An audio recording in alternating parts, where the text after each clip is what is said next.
तो दोस्तों श्री रेणुका शुगर ने अपने क्वार्टर 3 के नंबर को डिस्क्लोज कर दिया है। तो चलिए देखते हैं क्या है क्वार्टर 3 के नंबर्स के अंदर, क्योंकि नंबर्स देखने में तो अच्छे लग रहे हैं, कैसे क्या है चलिए देख लेते हैं। तो देखिए ये डाटा बेसिकली मिलियंस में दिया हुआ है, मैं आपको करोड़ में कन्वर्ट करके समझाऊंगा, इजी होगा समझने के लिए। पिछले क्वार्टर की बात करें तो पिछले क्वार्टर कंपनी का रेवेन्यू देखा जाए तो 2187 करोड़ के आसपास था, जो कि कंपनी ने ऑपरेशन के थ्रू जनरेट किया था।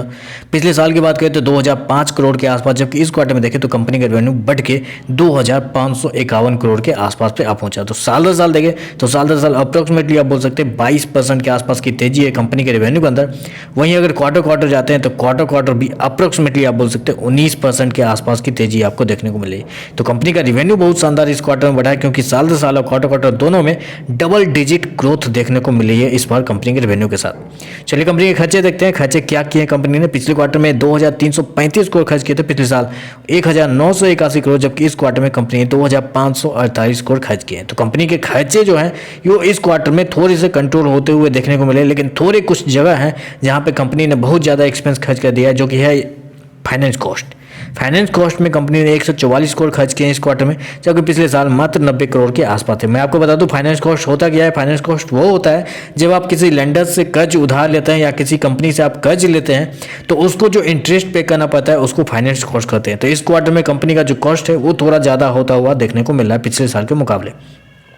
चलिए कंपनी का नेट प्रॉफिट क्या निकलता है वो देख लेते हैं।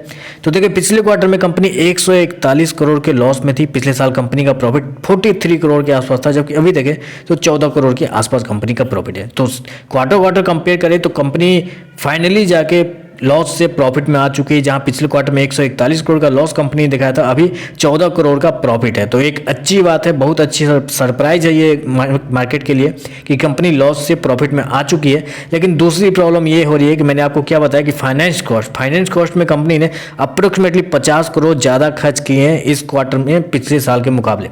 अब वही एक रीज़न है, अगर पिछले साल वाला 50 करोड़ अगर यहाँ ऐड हो जाता 65 करोड़ के आसपास का कंपनी का प्रॉफिट होता, जबकि पिछले साल 43 करोड़ प्रॉफिट। तो नंबर्स अच्छे होते साल दर साल भी, लेकिन जस्ट बिकॉज की फाइनेंस कॉस्ट ज्यादा हो गया इस वजह से कंपनी का जो प्रॉफिट है वो साल दर साल थोड़ा सा गिरता हुआ आपको नजर आ रहा है। ईपीएस की बात करें तो पिछले क्वार्टर में 0.66 माइनस का था, पिछले साल 0.20 था, अभी देखा तो 0.07 के आसपास है। तो ओवरऑल अगर आप मुझसे पूछेंगे नंबर्स कैसे, तो मेरे हिसाब से नंबर पॉजिटिव साइड पे। इस नंबर के बाद एक अच्छी खासी तेजी आपको देखने को मिल सकती है, क्योंकि मैंने ऑलरेडी आपको बता दिया कि कंपनी एक्सपेंस में थोड़ा सा मार खाई है। कहाँ पे मार खाई है मैंने आपको बता दिया, तो वो मार्केट उसको हल्के वे में लेगा और शेयर के अंदर एक अच्छी खासी तेजी आपको देखने को मिल सकती है, क्योंकि कंपनी ने रेवेन्यू भी शानदार दिया है इस क्वार्टर में। तो बस आज के लिए बस इतना ही। वीडियो पसंद आए तो लाइक कीजिएगा, साथ में साथ चैनल को सब्सक्राइब तो जरूर कीजिएगा। धन्यवाद।